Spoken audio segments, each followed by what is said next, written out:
بسم اللہ الرحمن الرحیم ما کان محمد ابا احد من رجالکم ولکن رسول اللہ وخاتم النبیین وکان اللہ بکل شیء علیما۔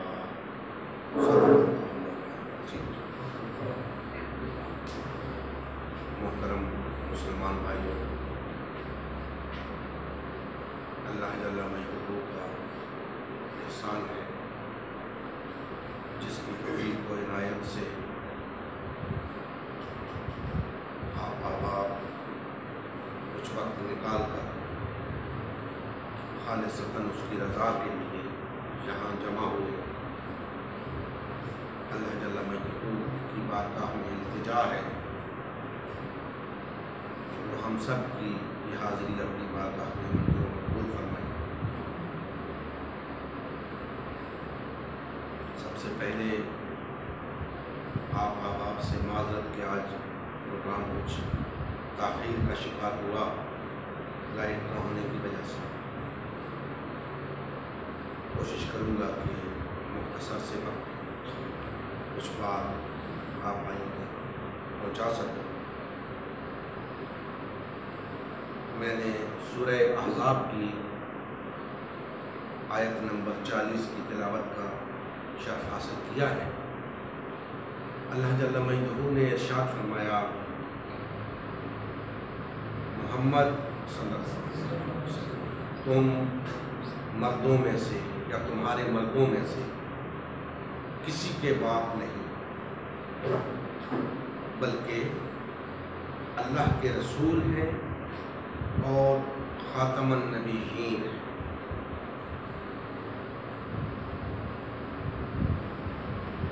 یہ وہ آیت مقدسہ ہے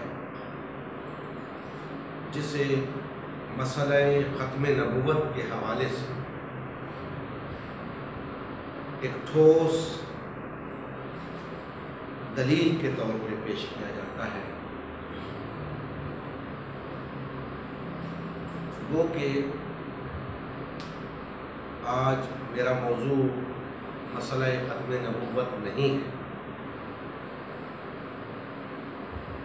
لیکن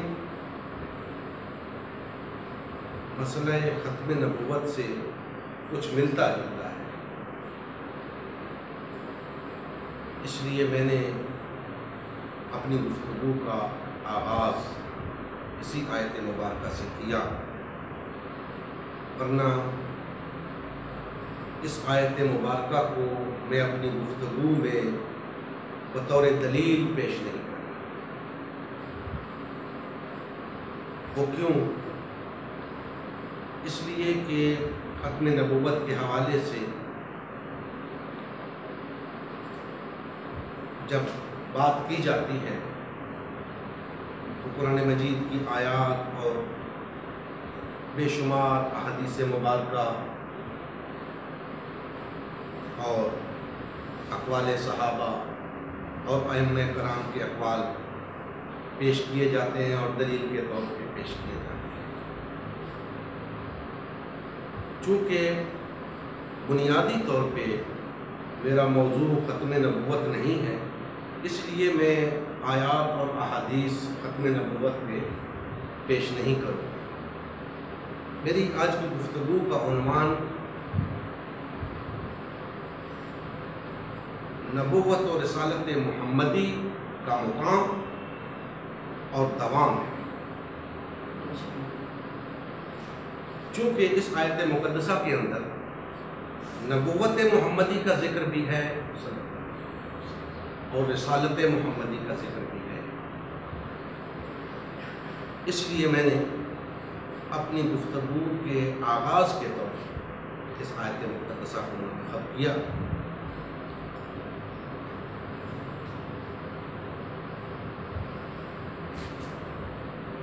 نبوت و رسالت کا ایک نظام اللہ جل مجدہ نے اس روئے زمین کے اوپر برپا کیا، باقاعدہ ایک نظام برپا کیا۔ اور آدم علیہ السلام سے اس کا آغاز فرمایا۔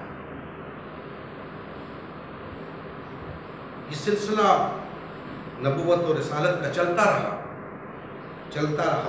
رہا نبی کریم صلی اللہ علیہ وآلہ وسلم تک پہنچا۔ میں یہ نہیں کہہ رہا کہ یہاں پہ آ کے ختم ہوا، میں کہہ رہا ہوں یہاں تک آ کے پہنچا۔ پہلے کیوں چلتا رہا، کیسے چلتا رہا، یہاں تک آ کے پہنچا، تو کتنا سفر طے کر چکا تھا، کس مرحلے پہ پہنچ چکا تھا، اس حوالے سے چند باتیں آپ کی گوش گزار کر کے آگے چلوں گا۔ سب سے پہلے ہم یہ دیکھتے ہیں کہ اس نظام نبوت و رسالت کے قیام کی غرض و غایت کیا تھی۔ اللہ جل مجدہ نے اس روئے زمین کے اوپر نبوت و رسالت کا یہ نظام کیوں قائم فرمایا، اس کا مقصد کیا تھا؟ تو اگر ہم مجموعی طور پہ بات کریں تو در حقیقت انسانیت کو وہ نظام عطا کرنا مقصود تھا جس پر عمل پیرا ہو کر انسانیت اس دنیا کے اندر بھی اور آخرت میں بھی فلاح پا سکے۔ یہ اس نبوت و رسالت کے نظام کے قیام کا مقصد تھا کہ اللہ جل مجدہ انسانیت کو فلاح عطا کرنا چاہیے اور اس کا ذریعہ نظام نبوت و رسالت کو بنایا۔ اب دوستان محترم، یہ سلسلہ چلتا رہا اور جب نبی کریم صلی اللہ علیہ وآلہ وسلم تک پہنچا، وقت کم ہے، میں بس اشارتاً بات کرتا جاؤں گا، امید ہے کہ آپ سمجھتے جائیں کیونکہ مجھے آگے کافی بات کرنی ہے۔ تو جب یہ سلسلہ نبی کریم صلی اللہ علیہ وآلہ وسلم تک پہنچا تو مختصراً میں عرض کرتا ہوں کہ نظام نبوت پائے تکمیل کو پہنچا، سلسلہ رسالت پائے تکمیل کو پہنچ گیا۔ اب آپ کہیں گے کہ آپ نے کس بنیاد پہ کہہ دیا کہ نظام نبوت و رسالت پائے تکمیل کو پہنچ گیا؟ میں کہتا ہوں کہ نظام نبوت و رسالت کی غرض و غایت پوری ہو چکی۔ جس مقصد کے لیے یہ نظام نبوت و رسالت بپا کیا گیا تھا، وہ مقصد پورا ہو چکا ہے۔ اور مقصد میں نے آپ کے سامنے ابھی بیان کیا کہ مقصد تھا انسانیت کی فلاح۔ اس کی فلاح کے لیے انسانیت کو ایک ایسا نظام عطا کرنا جس پر عمل پیرا ہونے سے انسانیت اس دنیا میں بھی فلاح پائے اور آخرت میں بھی فلاح پائے۔ تو نبی کریم صلی اللہ علیہ وآلہ وسلم کی بعثت کے بعد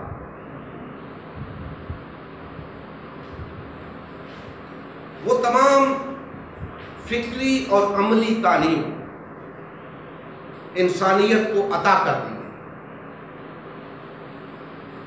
انسانیت کو وہ تمام فکری اور عملی تعلیم عطا کر دی گئی جس پر عمل پیرا ہو کر قیامت تک کے لیے کوئی قوم اس دنیا کے اندر بھی فلاح پا سکتی ہے اور آخرت میں بھی فلاح پا سکتی ہے۔ جب یہ کام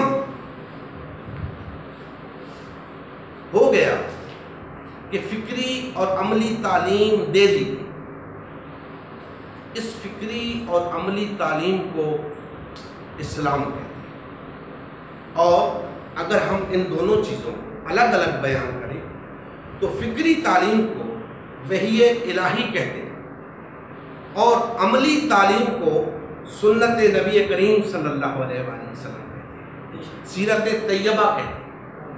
تو گویا قرآن و سنت کی شکل میں وہ فکری اور عملی تعلیم جو انسانیت کو اپنی فلاح کے لیے درکار تھی مہیا کر دی گئی، گویا اس نظام نبوت و رسالت کے قیام کا مقصد پورا ہو گیا۔ اب قیامت تک کے لیے انسانیت کسی نظام کی محتاج نہیں، کسی ایسی چیز کی محتاج نہیں جو اسے دنیا میں اپنی فلاح کے لیے درکار ہو، جو اسے آخرت میں اپنی فلاح کے لیے درکار ہو۔ جو کچھ اسے درکار تھا اسلام کی شکل میں اسے عطا کر دیا، قرآن کی شکل میں اور نبی کریم صلی اللہ علیہ وآلہ۔ چونکہ انسانیت کی وہ تمام ضروریات پوری ہو چکی جن کو پورا کرنے کی اہلیت انسانیت کے اندر موجود ہے، جس کے لیے وحی الہی کی بھی ضرورت تھی اور وحی الہی کے حامل کی بھی ضرورت تھی، وہ ضروریات پوری ہو چکی۔ اب دوستان محترم، سوال پیدا ہوتا ہے کہ انسانیت کو اب کسی چیز کی ضرورت باقی نہیں رہے گی، تو اب اس سلسلہ نبوت و رسالت کو جاری رہنا چاہیے یا ختم ہو جانا چاہیے؟ ختم ہو جانا چاہیے۔ نبوت و رسالت کے سلسلے کو ختم ہو جانا چاہیے۔ کیوں؟ اس کے رہنے کا کوئی جواز باقی نہیں، اس کے جاری رہنے کا کوئی جواز باقی نہیں ہے۔ جب تک یہ سلسلہ چلتا رہا، نبی کریم صلی اللہ علیہ وآلہ وسلم تک نبوت و رسالت کا سلسلہ چلتا رہا، اس کے چلتے رہنے کا جواز موجود تھا۔ کیا جواز تھا؟ ابھی انسانیت کو وہ مکمل دین عطا نہیں ہوا ہے، انسانیت کو وہ فکری اور عملی تعلیم مکمل شکل میں عطا نہیں ہوئی، لہذا اس بات کا جواز موجود تھا، انسانیت کو اس بات کی ضرورت تھی کہ ابھی اسے وحی الہی کے ذریعے ہدایت پہنچے، اور اس بات کی بھی ضرورت تھی کہ کوئی ان تک وحی الہی کو پہنچائے اور اس پر عمل کر کے دکھائے۔ نبی کریم صلی اللہ علیہ وآلہ وسلم کے وصال کے بعد اس بات کا کوئی جواز باقی نہ رہا، لہذا سلسلہ نبوت و رسالت ختم ہو۔ اب اگر کوئی شخص، عقل سے عاری کوئی شخص یہ کہے کہ جی یہ سلسلہ کیوں ختم ہو گیا، کیا اللہ پہ کوئی پابندی ہے کہ وہ نبی نہیں بھیج سکتا؟ تو بھائی عقل کے اندھے تم خود غور کرو، کیا ضرورت کیا ہے نئے نبی کی؟ کیوں اللہ نے نبی کو بھیجے؟ اللہ نے جو نظام ایک قائم فرمایا تھا، جس مقصد کے تحت قائم فرمایا تھا، وہ مقصد پورا ہو چکا، اب کیوں نبی بھیجے گا اللہ؟ اور پھر دوستان محترم، میں بڑی اہم بات آپ کے سامنے کرنے لگا۔ نبی کریم صلی اللہ علیہ وآلہ وسلم کی نبوت و رسالت کی یہ شان اور آپ کی نبوت و رسالت کا یہ مقام، بخدا یہ مقام کسی اور نبی یا رسول کو حاصل نہیں۔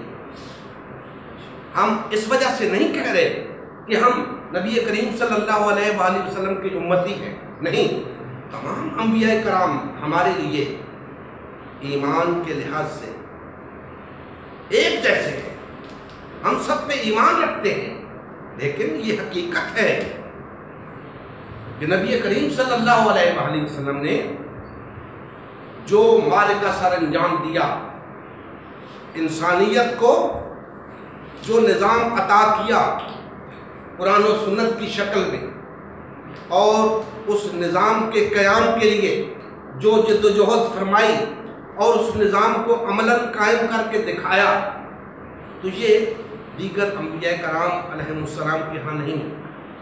لہٰذا یہاں سے ہم دیکھتے ہیں کہ نبی کریم صلی اللہ علیہ وآلہ وسلم کا جو مقام و مرتبہ ہے وہ تمام انبیاء کرام علیہ السلام سے بڑھ کر ہے۔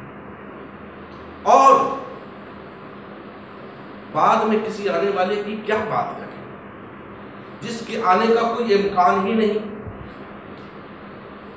لہذا جو گزر چکے ہم ان کی بات کریں کہ ان سے نبی کریم صلی اللہ علیہ وآلہ وسلم کا مقام و مرتبہ سب سے بلا۔ اب مجھے بتائیں، جب نبی کریم صلی اللہ علیہ وآلہ وسلم تشریف لائے، سب سے عرفہ والا نبی، اس سے پہلے موسیٰ علیہ السلام کی امت بھی موجود تھی، عیسیٰ علیہ السلام کی امت بھی موجود تھی۔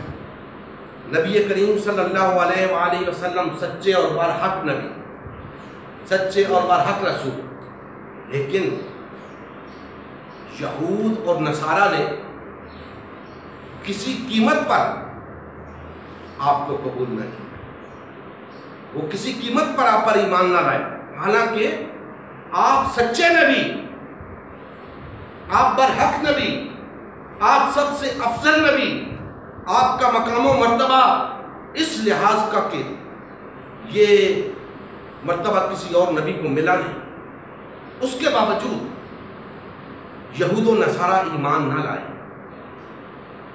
میں ایک بات کہتا ہوں، اس بات کو ایک طرف رکھتے ہوئے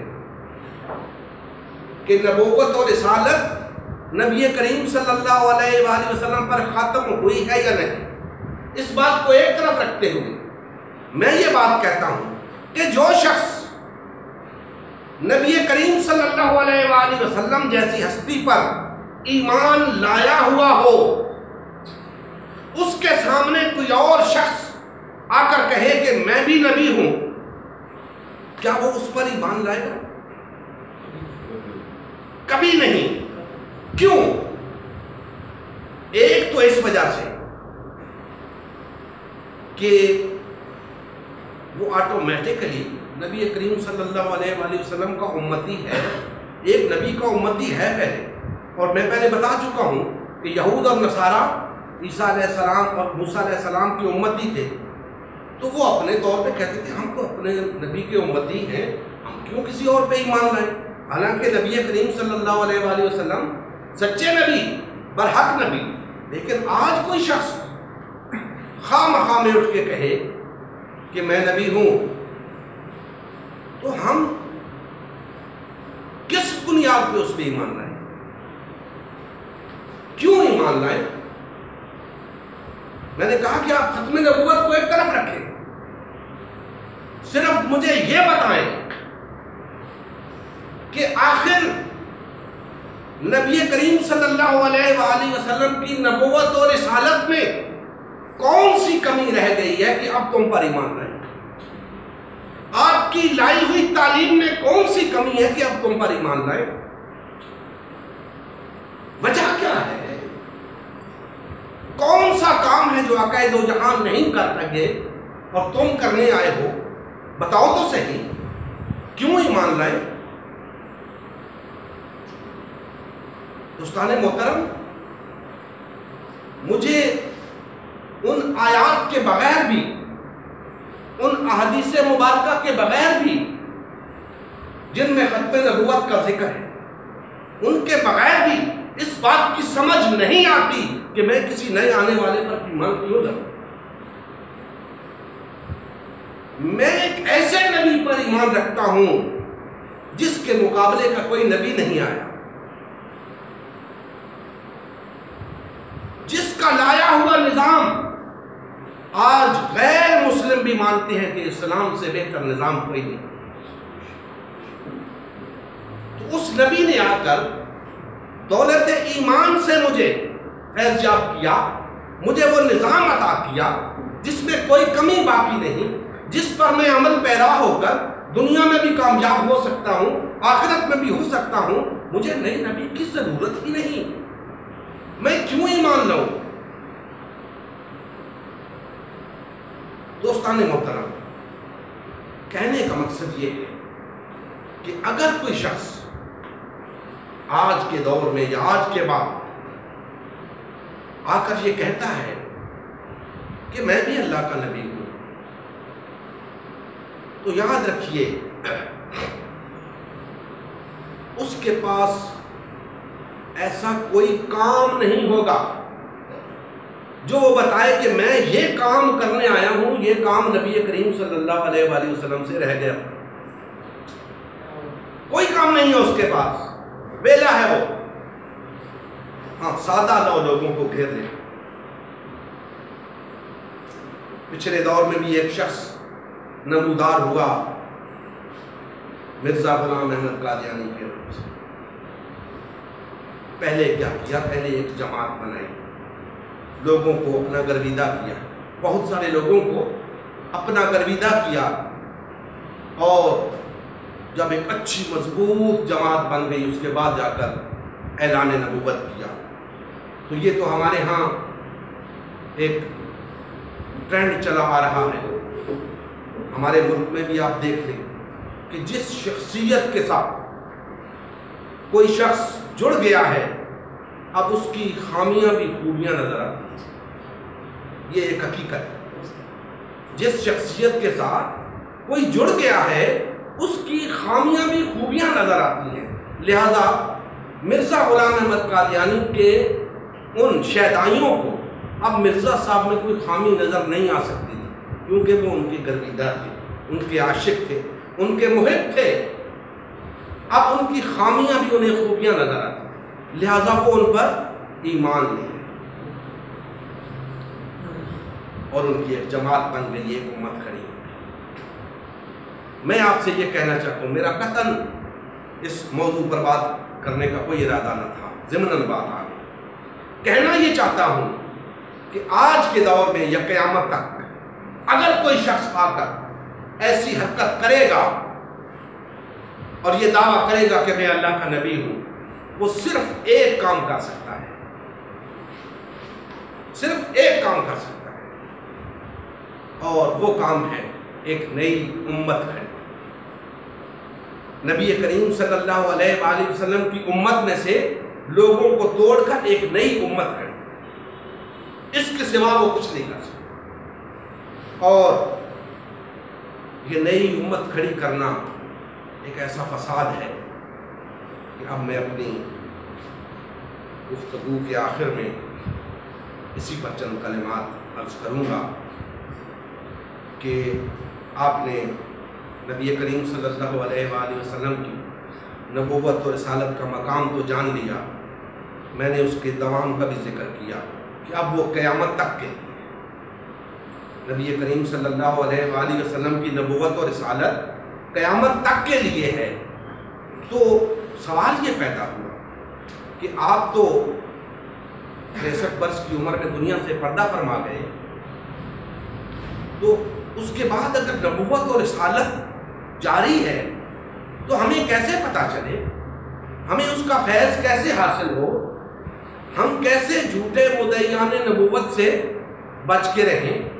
کچھ نہ کچھ تو ہمارے پاس ہونا چاہیے نا، کیونکہ ہم اس بات کے دعوے دار ہیں کہ ہم نبی کریم صلی اللہ علیہ وآلہ وسلم کی نبوت اور رسالت پر ایمان رکھتے ہیں۔ تو دوستان محترم، نبی کریم صلی اللہ علیہ وآلہ وسلم نے اپنی حیات طیبہ کے اندر ایک امت کھڑی کی۔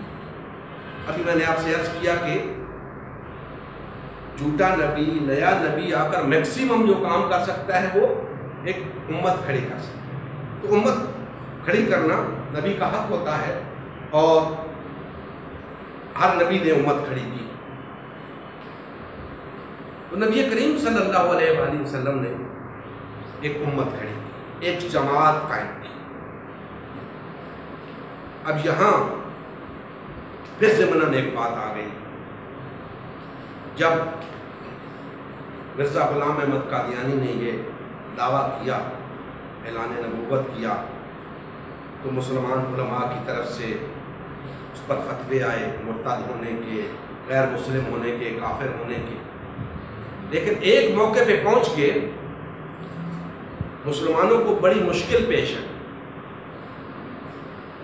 کہ جب انہیں غیر مسلم ڈکلیئر کرنے کا مسئلہ ہوا تو جج نے پوچھا کہ علماء کرام کو بلا کر، جید علماء کرام کو، تمام فرقوں کے جید علماء کرام کو بلا کر پوچھا کہ ہمیں بتائیے کہ مسلم کسے کہتے ہیں تاکہ ہم کسی کو غیر مسلم ڈکلیئر کر سکیں۔ تو یہ ایک تاریخی واقعہ ہے کہ مسلمان علماء کو بڑی دشواری ہوئی، مسلم کی تعریف کرنے میں بڑی دشواری ہوئی۔ غیر مسلم کسی کو ڈکلیئر کرنا بہت آسان ہے، کسی کو غیر مسلم ثابت کرنا بڑا مشکل ہے۔ اور یقین جانیے آج تک میں نے جو کچھ پڑھا سنا، مجھے نہیں معلوم ہوا کہ ان علماء نے مسلم کی کیا تعریف کی ہے، اور مسلم کی ایسی کون سی تعریف کی ہے کہ جو ہر زمانے میں مسلم پر فٹ آئی، اور ایسی تعریف ہو کہ اس میں سے پھر قادیانی باہر نکل جائے۔ مجھے ایسی تعریف نہیں ملی، لہذا بار طور میں یہ نہیں کہتا کہ کسی نے نہیں کی، شاید کسی نے کی ہو تعریف، میری نظر سے نہیں گزری، تو میں آج آپ کے سامنے مسلم کی ایک تعریف رکھنا چاہتا ہوں تاکہ ہر شخص اپنے گریبان میں جھانک کر اس بات کا فیصلہ کر سکے کہ وہ مسلم ہے یا نہیں، اور انشاءاللہ وہ ایسی تعریف ہوگی کہ اس سے کوئی غیر مسلم اپنے آپ کو مسلم نہیں کہہ سکے گا اور مسلم اپنے آپ کو مسلم ثابت کر سکے، ایسی تعریف۔ اور صرف آج کا مسلم نہیں، کسی بھی دور کا مسلم۔ ہمارے ہاں تو جب پوچھا جائے جی کہ مسلمان کون ہوتا ہے، بہت ہوا تو کہہ دیا جی جو کلمہ پڑھتا ہے وہ مسلمان۔ بھئی کلمہ عیسائی تو نہیں پڑھتے تھے جب نبی کریم صلی اللہ علیہ وآلہ وسلم مبعوث نہیں ہوئے تھے، یہودی کلمہ تو نہیں پڑھتے تھے، یہودی یہ نماز بھی نہیں پڑھتے تھے، یہ روزے بھی اس طرح کے نہیں رکھتے تھے، اس طرح کے حج بھی نہیں کرتے تھے، تو ان کے یہاں تو پھر مسلمان کی ڈیفینیشن کچھ اور ہوئی۔ تو ایسی تعریف کریں کہ نبی کریم صلی اللہ علیہ وآلہ وسلم کا دور ہو تب بھی مسلم کی وہی ڈیفینیشن، عیسیٰ علیہ السلام کا دور ہو تب بھی مسلم کی وہی ڈیفینیشن ہو، موسیٰ علیہ السلام کا دور ہو، ابراہیم علیہ السلام کا دور ہو، نوح علیہ السلام کا دور ہو، کسی نبی کا دور ہو، مسلم کی ڈیفینیشن ایک ہی، کیونکہ دین شروع سے ایک ہی ہے۔ تو دوستان محترم، جو شخص، اب مسلم کی ڈیفینیشن کرنے لگا، جو شخص اپنے دور کے نبی پر، اپنے دور کے نبی یا رسول پر ایمان لا کر اس کی امت میں شامل ہو جاتا ہے، مسلم ہوتا ہے۔ اب اس تعریف کو لے کر آپ چلے جائیں جہاں مرضی ہے چلے جائیں کہ جو شخص اپنے دور کے نبی یا رسول پر ایمان لا کر اس کی امت میں شامل ہو جاتا ہے، مسلم۔ کسی دور میں بھی چلے جائیں، ہر دور کے اندر اس طرح کا انسان جو ہوگا وہ مسلم ہے۔ اب میں آپ کو بتاتا ہوں کہ آج کس کا دور نبوت اور رسالت چل رہا ہے، نبی کریم صلی اللہ علیہ وسلم۔ تو جو شخص نبی کریم صلی اللہ علیہ وآلہ وسلم پر ایمان لا کر آپ کی امت میں شامل ہوگا وہ مسلم ہے، اور اگر کوئی اور شخص آ کر اعلان کر بیٹھا ہو کہ میں بھی نبی ہوں، اب اس پر جو لوگ ایمان لائے ہوئے ہیں انہیں فیصلہ کرنا ہوگا،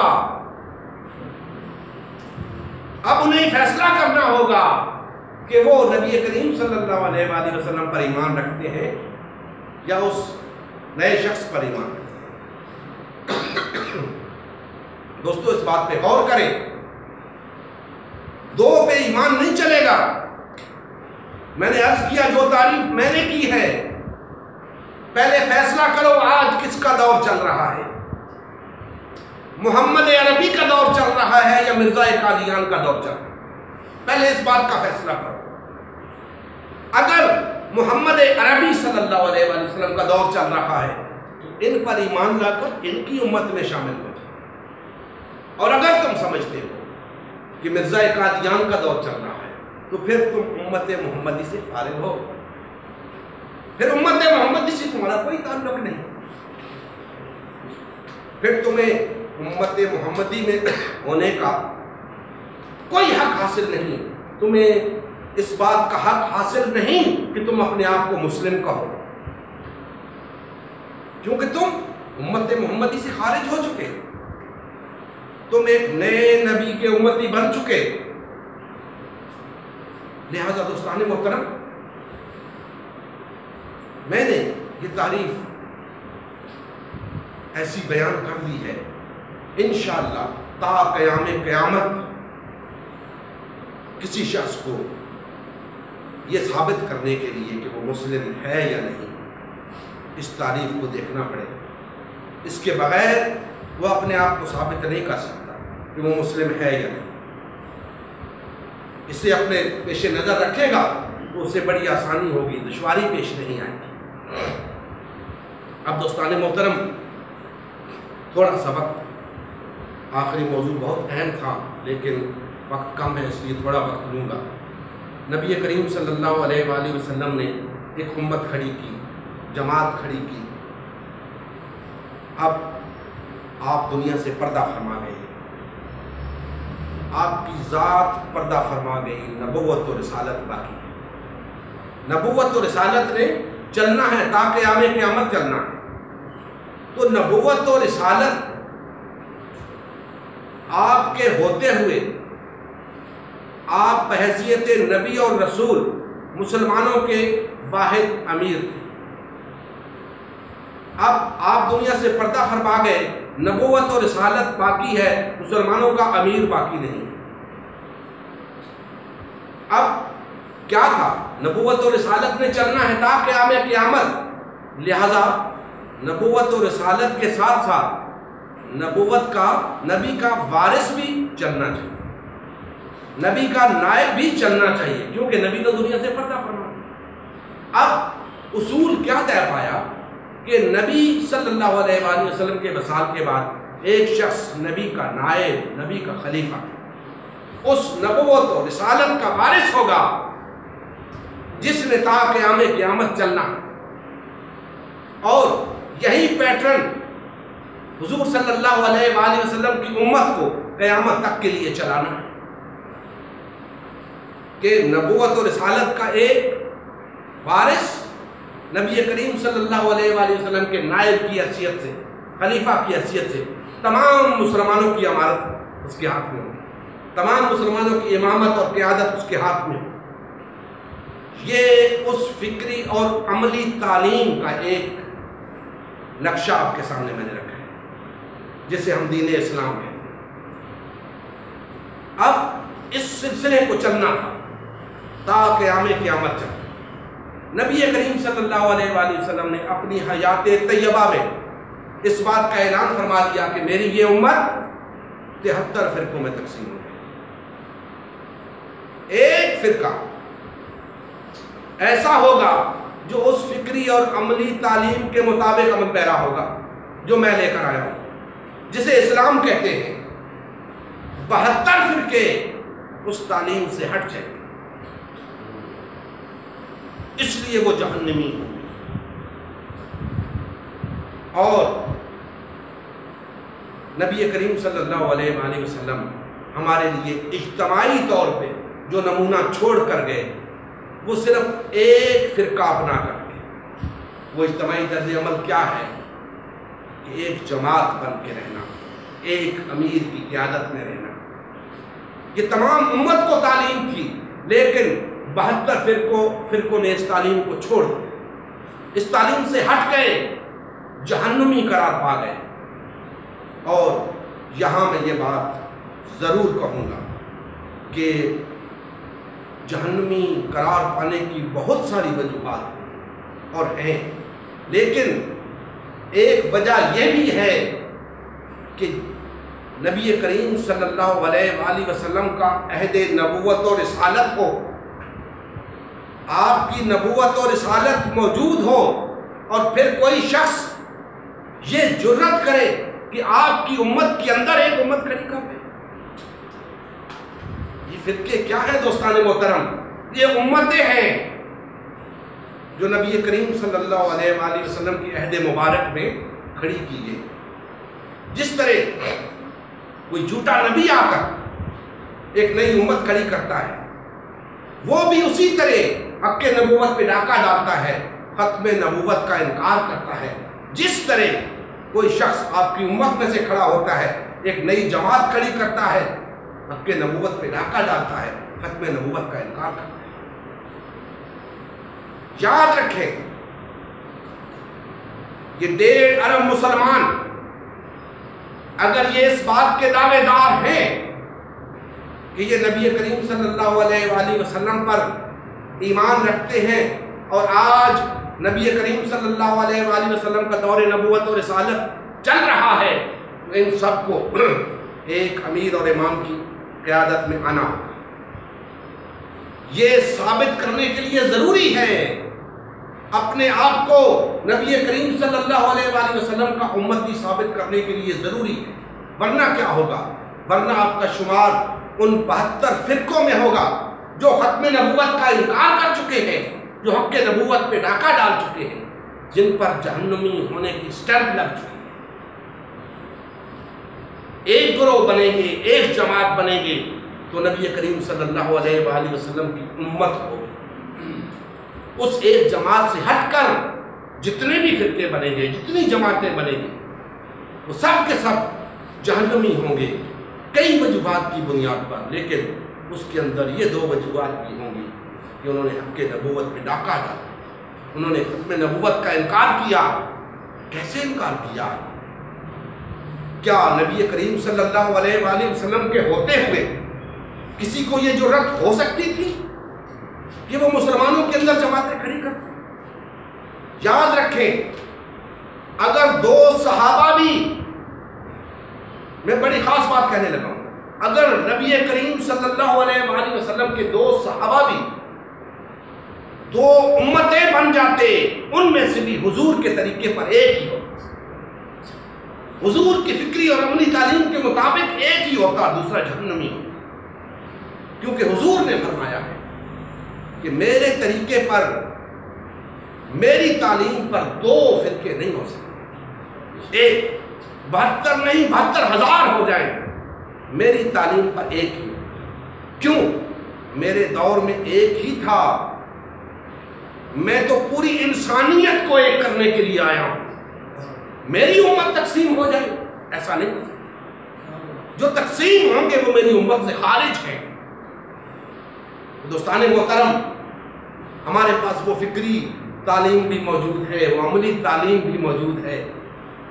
مسئلہ صرف ہے تو یہ کہ ہم اس تعلیم کو ماننے سے انکاری ہیں، اس پر عمل پیرا ہونے سے انکاری ہیں، اور ہم یہ سمجھتے ہیں، ہم سے میری مراد ہے عامت المسلمین، ہم یہ سمجھتے ہیں کہ چونکہ نبی کریم صلی اللہ علیہ وآلہ وسلم دنیا سے پردہ فرما گئے، اب تو ایسا ہونا ہی تھا. نہیں، ایسا نہیں ہونا تھا. اگر تم نہ کرتے تو ایسا نہیں ہونا تھا. تم نے کیا تو ایسا ہوا. اور آج اگر تم واپس پلٹ آؤ اور ویسا کرنا چاہو تو کر ڈالو گے، کیونکہ وہ فکری تعلیم بھی موجود، وہ عملی تعلیم بھی موجود. تو دوستان محترم، ہمیں اس فرقہ واریت سے لوٹنا ہے، وحدت کی طرف ایک جماعت بننا ہے، نبی کریم صلی اللہ علیہ وآلہ وسلم کی امت بننا ہے. 72 فرقوں سے کنارہ کش ہو کر 73ویں فرقے کے ساتھ جڑنا ہے. وہی اللہ اور اس کے رسول کی جماعت ہے، وہی نبی کریم صلی اللہ علیہ وآلہ وسلم کی امت ہے.